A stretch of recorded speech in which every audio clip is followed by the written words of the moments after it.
Bom, superado a primeira parte do vídeo, que foi a respeito do artigo 226 e os seus incisos do 1 ao 4, falando de reconhecimento de pessoas e coisas, eu vou tratar desse mesmo artigo, mas agora no âmbito social.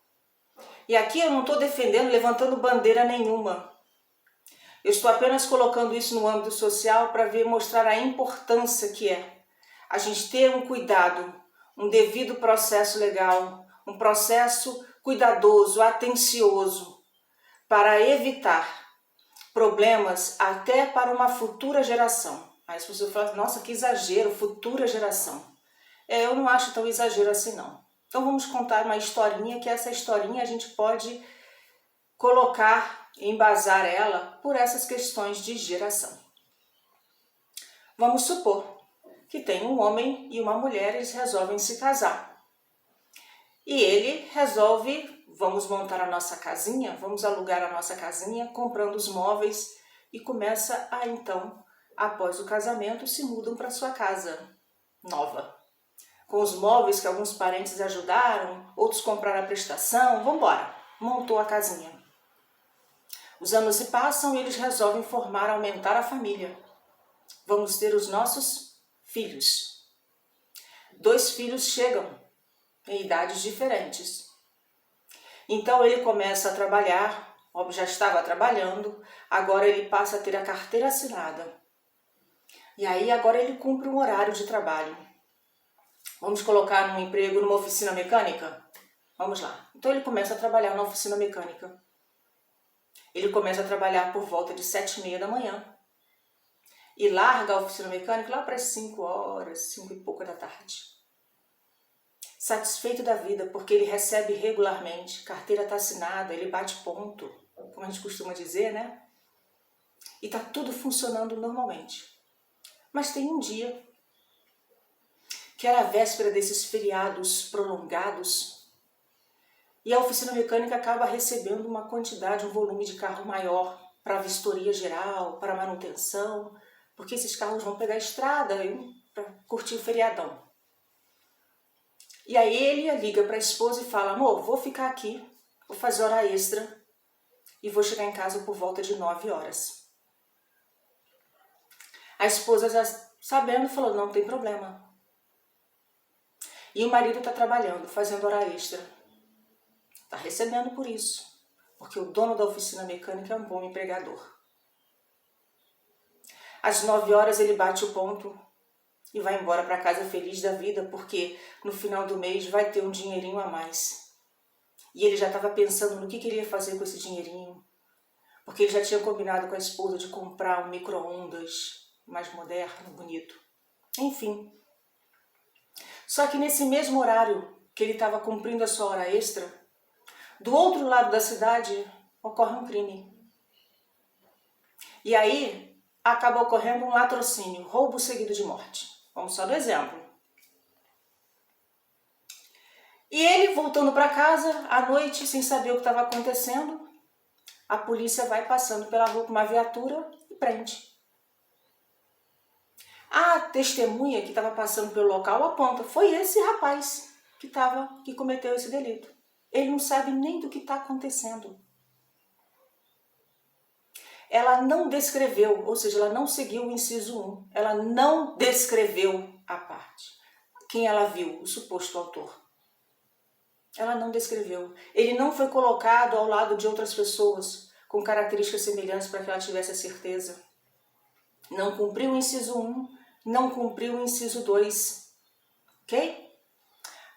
Consequentemente, quando chegou no inciso 3, ela foi lá e falou, acho que é aquele ali, mas estava de noite, mas acredito que seja ele. E aí foi lavrado o auto. Ele começa a responder no processo, é condenado e começa o seu cumprimento de pena. Não sabe nem o que aconteceu, porque não sabe o porquê que está sendo condenado, porque ele foi trabalhar e estava fazendo uma hora extra na oficina mecânica. A esposa com 2 filhos, dona de casa, sem saber o que fazer, procura a Defensoria Pública. A Defensoria Pública, com a quantidade de processo que tem, que é surreal a capacidade humana, o processo obviamente vai ficar parado lá. Ela não tem condições de pagar um advogado e, que eu costumo até brincar, né, mas uma brincadeira bem verdadeira, com a glória divina, existem ONGs que trabalham para solucionar esses equívocos judiciais. E uma ONG se interessa pela causa dela e começa a trabalhar. Óbvio que esse trabalho não é imediato. Ele não vai sair daqui a 2 dias, não vai ser anulado o processo daqui a 1 semana. Isso vai demorar. Porque a justiça também tem uma dificuldade muito grande de reconhecer o próprio equívoco. E quando reconhece, a pessoa já está lá, há muito tempo, infelizmente.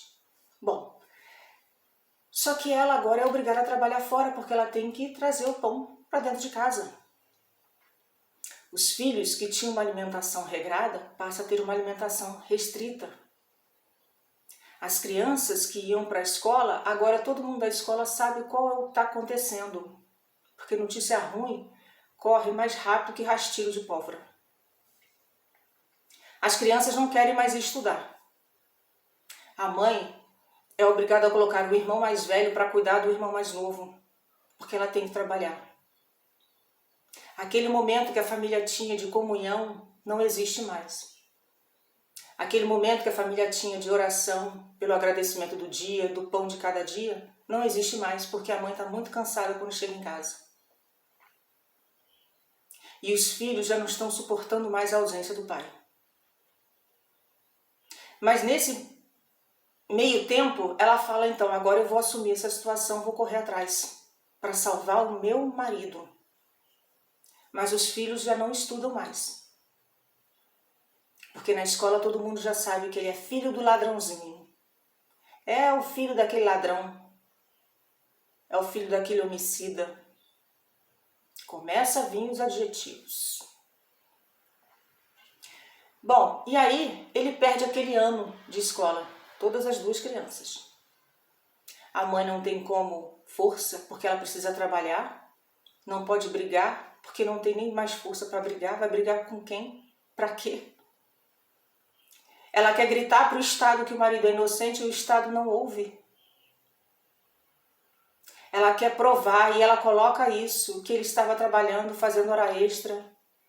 Coloca a ligação dela, ele informando, ligando para ela, conversando com ela, que ia ficar até mais tarde para poder ganhar um dinheirinho extra. E a justiça não olha isso. A mulher que o identificou diz que estava de noite, mas acredita que era ele. E a justiça condena. Porque ela já está cansada daquele processo rolando, e tem que dar um fim naquilo. Uma resposta à sociedade.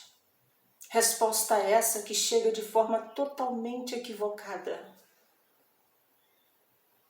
Aquelas crianças deixam de acreditar em Jesus? Elas deixam de acreditar no Estado, no país que ela mora. E ela acha que ninguém presta. E aí, obviamente, começa a ter amizades. E as amizades compactuam com a mesma linha de pensamento. Se não compactuam, alimentam essa linha de pensamento.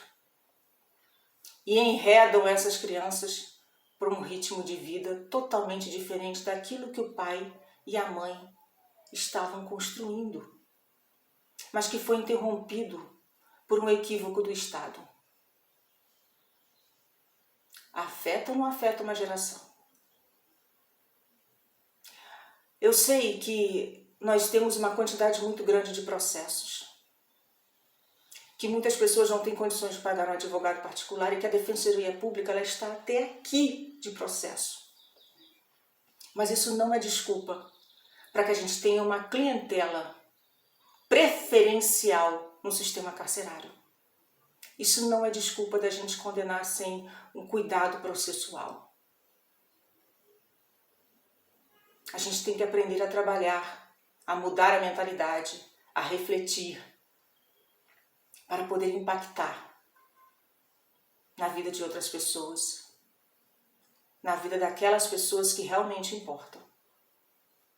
Fica uma reflexão para que a gente possa iniciar a semana da melhor maneira possível e com o trabalho da advocacia maravilhoso, que faça real diferença na vida da nossa sociedade. Forte abraço e até o próximo vídeo.